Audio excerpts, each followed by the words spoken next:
So we will talk about herbs.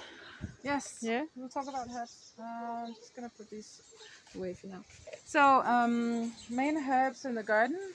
So, there's of course always dandelion. Is a wonderful plant. You all know it, and people have something against bitterness, but it's actually not that bitter, so it's fine. So this I use maybe a little bit in salad, and then cooked for all sorts of things and pesto and so on. Then here is this is a malva, kruselkærdost in English. I'm not quite sure, but it has nice big leaves. This is very mild for salad. Here is kind of deaf nettle. Has white flowers usually. It's very kind of strong herby, and so for pesto it's really good and cooked together with something else. This is just ornamental. You have some different kinds of chard, and I think this is actually beetroot. So the whole plant can be used. I usually chop it like for cooking, and I also grow some. These are fava beans, and there's like five different kinds of peas. I think I have in the garden. With different colors and different purposes. Some are just for eating, some are for kind of keeping and cooking. Maybe for hummus or something, like a pea hummus.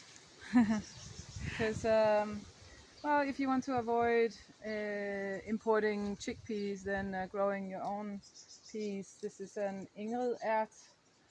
People in Denmark will maybe recognize this. Then, of course, over here, mint.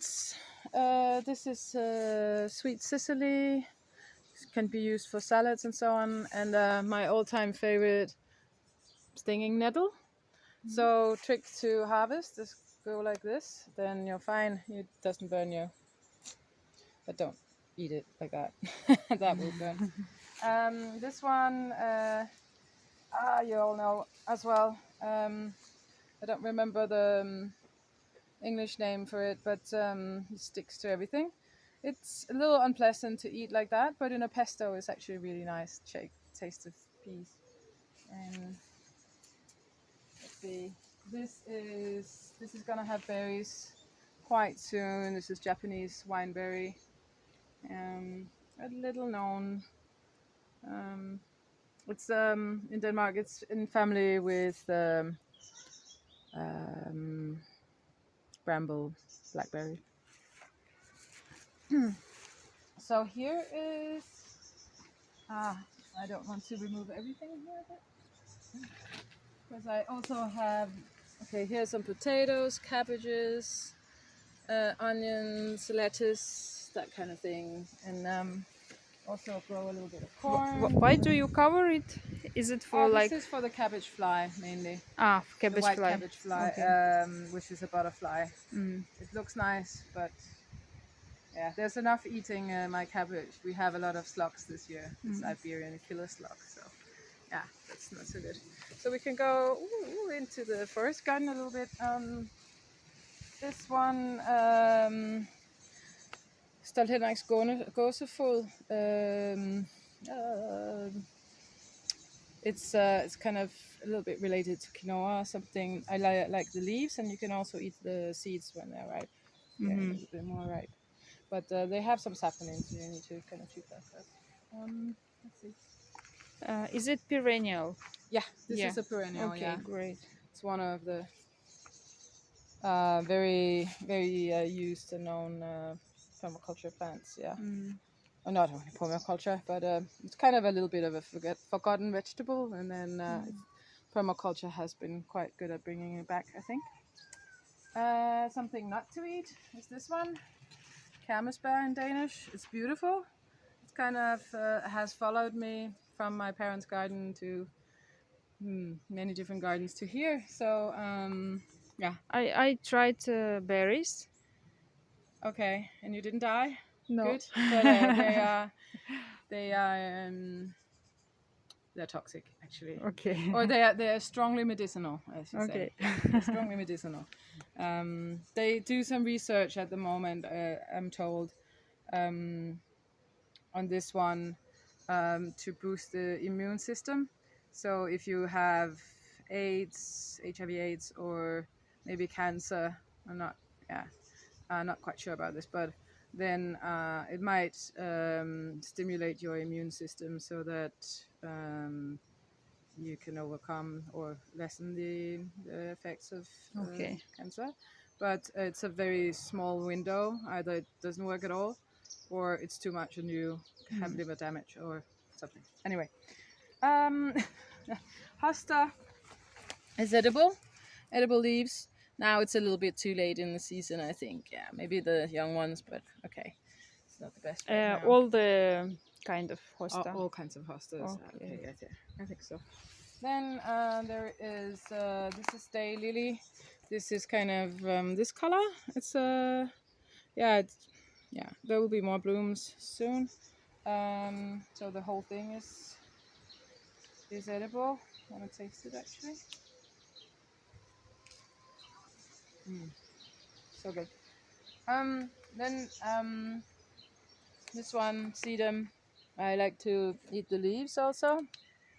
It's a bit like cucumber, a little bitterness maybe, depending on how much water it has and how old it is. I prefer to eat the leaves and preferably the leaves at the bottom because they are less bitter. The flowers are more bitter than the leaves. Okay, so like don't- bottom part is better. Bottom to part eat. is better, yeah. And then we have something like red currants here. Apple, which is not ready yet. There's some rhubarb hiding down here. Yes. There is some elder. I like to use the flower from elder to make elderflower cordial or elderberry juice or soup in the autumn. And this is Liagnus. Doesn't have any berries. It needs a friend, a partner. Okay. This is an Allium victorialis, so edible leaves and bulbs. Strawberries, of course. Let's see. Not on this one. Do you use strawberry leaves? Because sometimes I use them in the salads or smoothie. Smoothie, tea. It's good in tea. Yeah, tea. Yeah. Yes. And then I have an abundance of gooseberries. They're a little bit prickly, but you can see this.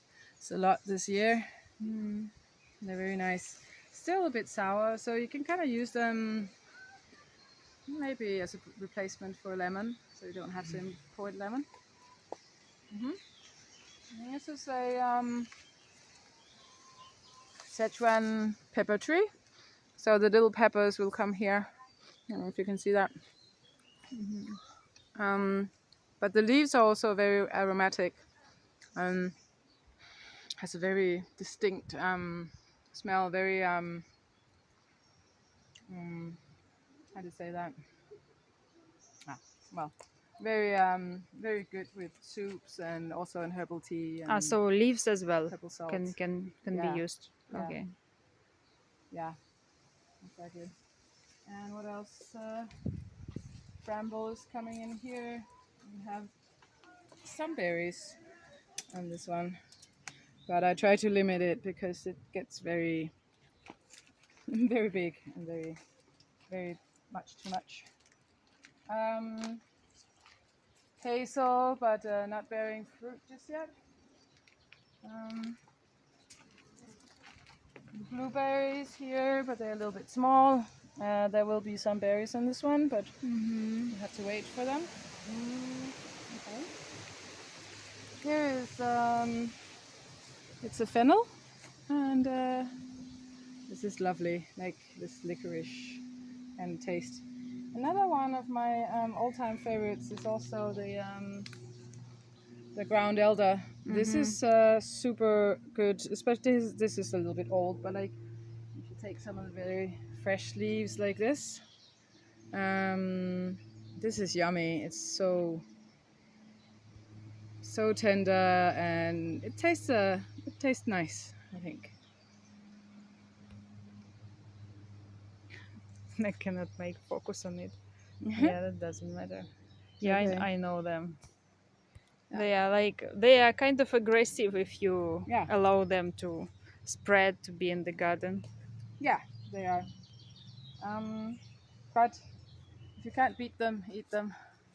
And there is a whole basket Wow. here of yummy stuff for the salad. Dita also found some of these blue klokkeblomster. Yeah, they used to be edible, all of Yes, this sort, but they are. I hope you know. Yes, Perfect. these are edible for Great. sure. And here Okay, is the elderflower and um,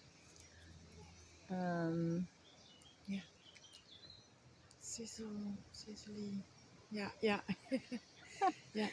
yeah, fact, I some wanted mint and some lettuce and yeah, a lot of different stuff. Yeah, and here's the sometimes sedum and sweet Sicily and lemon balm yeah, lemon balm, wonderful. and some Dandelion, Dandelions, yay, we love it. caddis. The coarse caddis, yeah. But do you think this is good? Yeah, I think Some think of it that's will be appropriate. chopped finely yes, to the little ground elder too. yes, wonderful. Perfect. Thank So you. we will have salad soon, right from the Yeah. garden. Right from the garden. It doesn't get more fresh than that. Yeah. And then also we have some raspberries coming here. A little too soon still. Yeah. What else? There's a little self-seeded walnut that I'm trying to protect here. I have a big walnut tree. It's kind of up there in there. Yeah. There's also the other thing here is a little plum. It's called kræ in Danish. I'm not sure about the English name, but it's a little wild plum. Do you have nuts every year? Yeah, some years there are more nuts than other years, but every year. Every yeah, year, okay. Yeah. Yeah.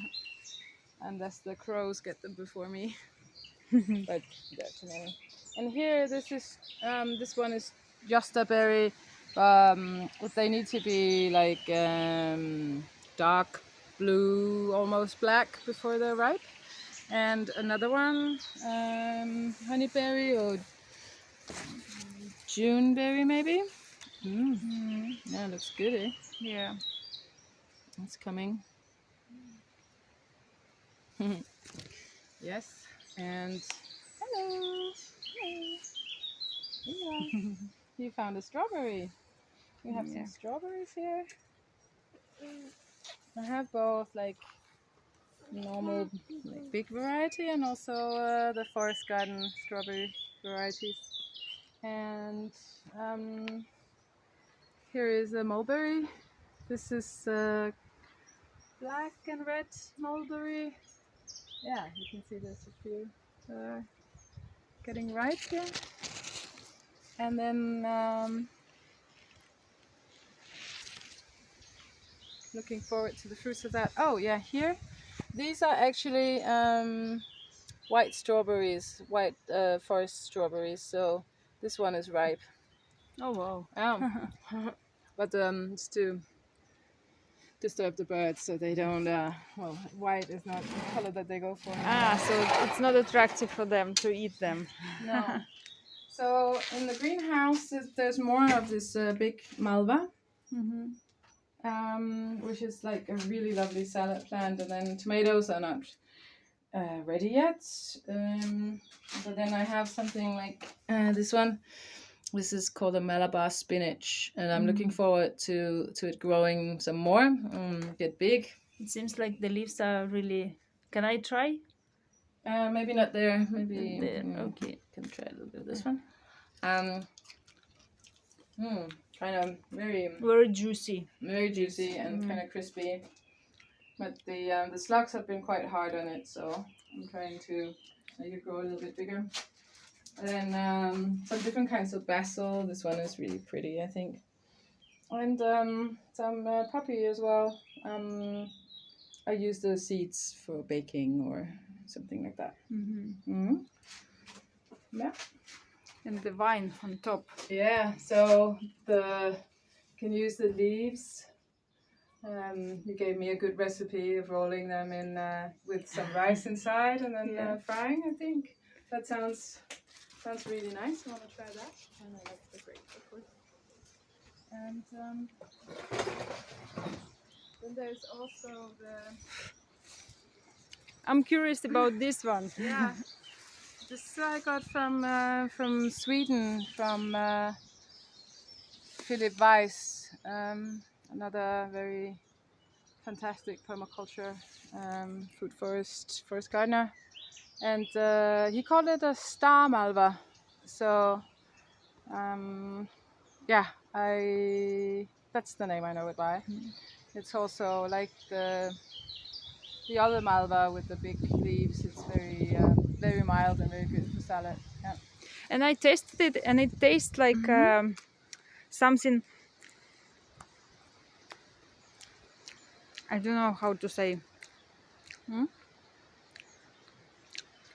Like food. I Like don't know, food. like yeah, not like leaves, but like food. but You it know, has with some something more to taste. it. Yeah, like some taste with, I don't know, not meat, not fish, but some very foody taste. Yeah, there's some depth to the taste. I like that. I think there's also here. This is the white mulberry. There's also a lot of depth to the taste of the leaves of the white mulberry. For me, they're kind of nutty, like nuts. I can eat them raw, like maybe with the very young leaves, like here.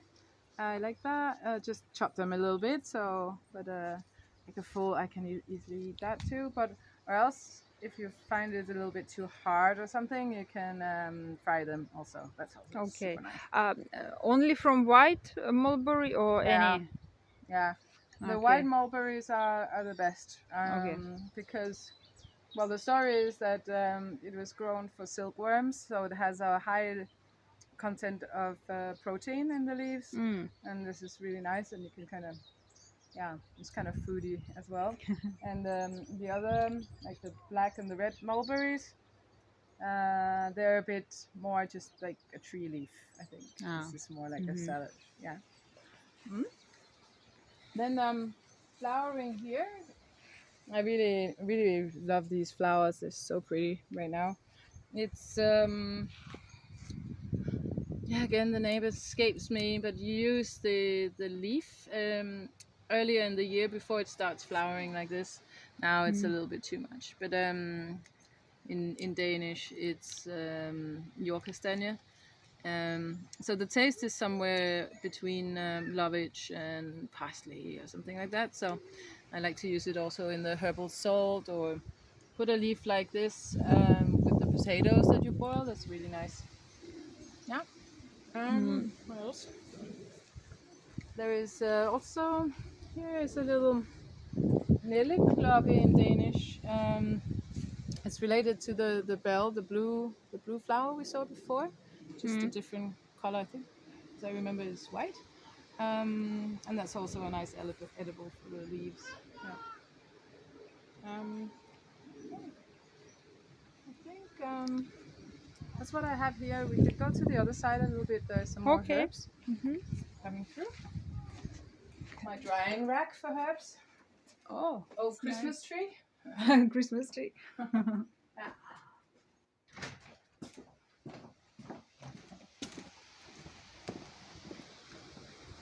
So some Hokkaidos are growing here, and then a lovely big thyme and some sage, and yeah, the hollyhocks here, you can eat the flower leaves when they come up. They're like in all different colors, and you can make like this all pink salad or all yellow salad or something. It's kind of a little bit fancy. It's funny. These are dahlias. They also come with flowers. The interesting thing is that you can eat the bulb, what's it called, the root of it. It has like this big root that's Like that's edible. potatoes, yeah. Yeah, exactly. And do you need to cook them, or you can just eat them raw? You can these eat them bulbs? raw. They're kind of crispy. They don't have a lot of taste, but they're really nice. Or you can like fry them like chips, potatoes chips or something, or I'll cook them. Yeah, or cut them in slices or pieces and add to your salad. It adds a little bit of crispiness. Yeah, a little bite. It's nice. Over here, this is another bramble, but this one doesn't have thorns, and it's good for the insect. Little bumblebee there being busy. Yeah, so I'm looking forward to the fruits here. And then I grow a little potatoes in pots. I have potatoes elsewhere as well, but it's interesting. I think to see that you can grow something even in sort of pots if you only have a balcony in the city. And a tomato that's kind of it's not great looking, but it's there. Yeah. And what else? So this one is like the Canadian, what's it called? It has this yellow flower that comes. It's kind of an invasive species, but it's quite beautiful. I use it for medicine, the flower, like if you have urinary tract infection or something like this, you make a tea from this over some days. It's quite nice, yeah. And little fig, rosemary is thriving here, yeah. And I think that go to the front garden as well.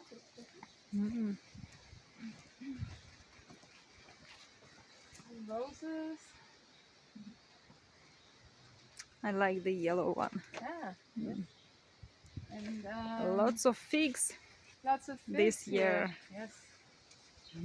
There's yeah, I like to bow a little bit for nature, for the earth. This is part of the design.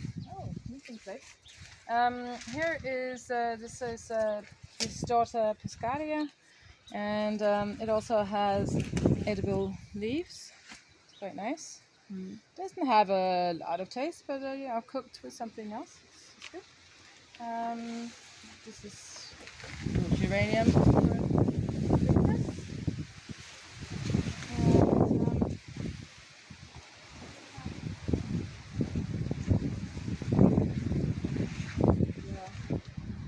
Also, just for being pretty.